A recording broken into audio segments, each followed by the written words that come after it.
You don't feel ready? And that's exactly why this moment matters. Right now, wherever you are, maybe it's late, maybe the room is quiet. Maybe your phone is the only light. You're probably not feeling powerful. You're not feeling confident. You're not feeling like someone whose comeback is obvious or guaranteed. You might actually feel tired in a way sleep doesn't fix. Not dramatic tired. The quiet kind. The kind that comes from carrying things for too long without being seen. And yet, something brought you here. That matters more than you think. People imagine comebacks as loud moments, big announcements, sudden transformations. They imagine a version of you that wakes up one day, fearless, motivated, unstoppable. But real comebacks don't start like that. They start much earlier. They start in silence. They start when nothing looks different on the outside, but something subtle shifts inside. Your comeback didn't begin when you felt strong. It began when you kept going while feeling weak. You don't give yourself credit for that. Most people don't. You probably tell yourself you're just surviving, just getting by, just doing what you have to do. But survival, done long enough, turns into something else. It turns into endurance. And endurance is the raw material of every real transformation. Think about it. If you were actually finished, you wouldn't still be here listening. You wouldn't still be searching for words that make sense of what you feel. You wouldn't still be hoping quietly, carefully that maybe your story hasn't peaked yet. The truth is, people who are truly done don't look for meaning. They don't stay curious. They don't keep listening. You do? And that tells me something important about you. You've been misunderstood not just by others, but by yourself. You've been measuring your life by visible outcomes while ignoring the invisible strength it took to reach this point. You've been comparing your behind the scenes to other people's highlight reels. You've been asking yourself why it's taking so long, why it feels harder for you, why you can't just move on the way others seem to. But you're asking the wrong question. The question isn't, why am I not there yet? The real question is, how did I make it this far without becoming someone I hate? That matters. Because somewhere along the way, you didn't quit. You didn't fully harden. You didn't lose your ability to feel, even though feeling would have been easier to shut down. You adapted. You learned. You carried pain quietly, instead of letting it turn into cruelty. That's not weakness. That's discipline, at a level most people never develop. You've been loading something powerful without realizing it. Every delay you thought was a failure was actually training.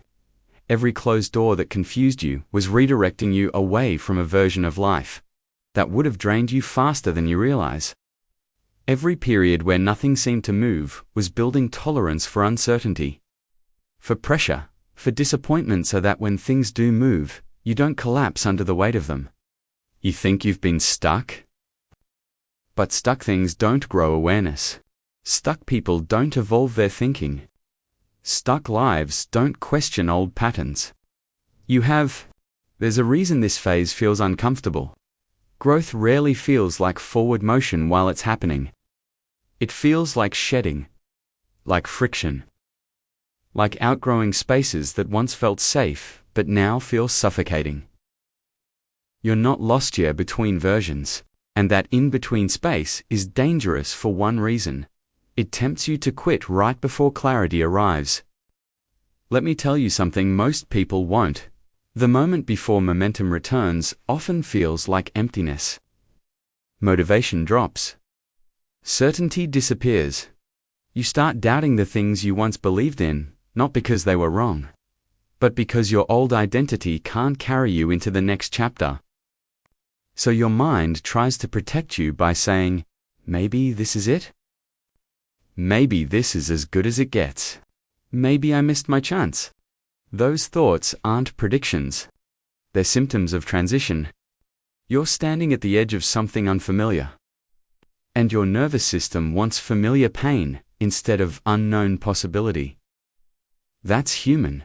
That's normal. That's not failure. Your comeback isn't a dramatic leap.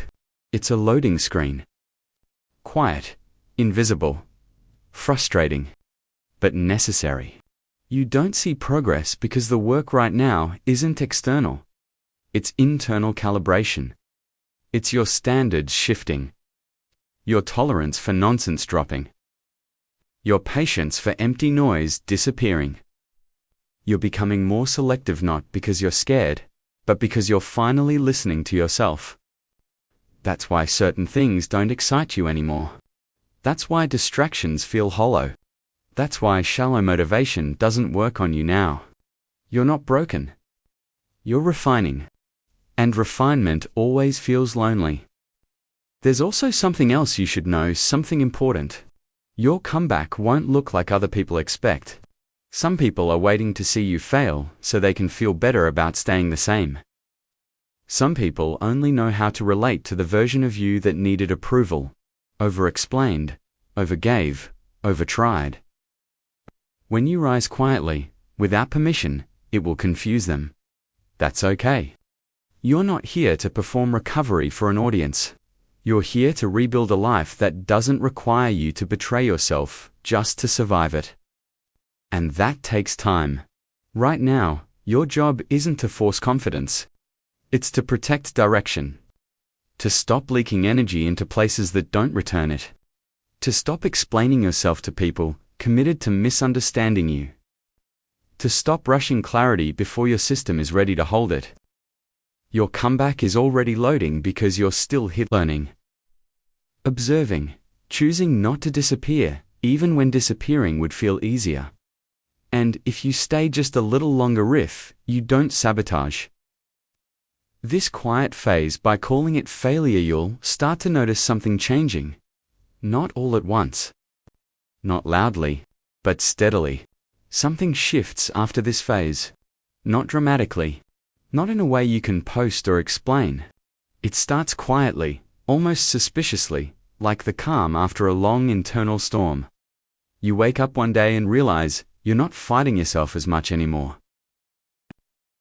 The noise in your head hasn't disappeared, but it no longer controls every decision. You begin choosing differently, not because you're fearless, but because you're finally tired of betraying yourself. This is the moment most people miss. Because it doesn't feel like success. It feels like neutrality. And neutrality is powerful. You stop needing constant validation. You stop checking if others approve. You stop explaining your choices to people who never carried your weight. You don't announce boundaries. You just enforce them. You don't argue your worth, you live in a way that quietly proves it. That's when momentum returns. Not as motivation. As alignment. Opportunities don't crash into your life like a miracle. They appear because you're finally positioned to see them. You're no longer desperate, so you stop grabbing at the wrong things. You're no longer numb, so you recognize what feels real. You're no longer performing strength, so real strength has room to grow. This is where your comeback stops being internal and starts becoming visible. But here's the part no one warns you about. When things begin to improve, doubt often gets louder. Old habits try to pull you back. Familiar voices resurface. People from your past suddenly reappear, not because they care, but because your energy changed and they felt it. This is a test. Not of your discipline. Of yourself. The universe doesn't ask, can you rise? It asks, will you stay risen? You'll feel tempted to go back to what's familiar. To the chaos you learned how to manage. To the relationships where you were needed but not valued. To the mindset where you were small enough to be understood. But you're not that person anymore. You've seen too much. You've endured too much. You've grown past the point where comfort means safety. So you choose forward even when forward feels quiet. And slowly, the results compound. You start trusting your instincts again. Your decisions feel cleaner. Your energy stops leaking everywhere. People notice, but they don't understand. They'll say, you changed. They'll say, you're distant. They'll say you're different. They're right. What they won't say is that you're calmer, more grounded, more dangerous in the best possible way, because you're no longer driven by fear. You don't rush. You don't chase. You don't panic when things take time. You've learned something most people never do. Progress doesn't need to be loud to be real. Strength doesn't need an audience. Confidence doesn't announce itself. It moves in silence. Your comeback doesn't explode. It unfolds, one decision at a time. One boundary at a time. One honest moment at a time.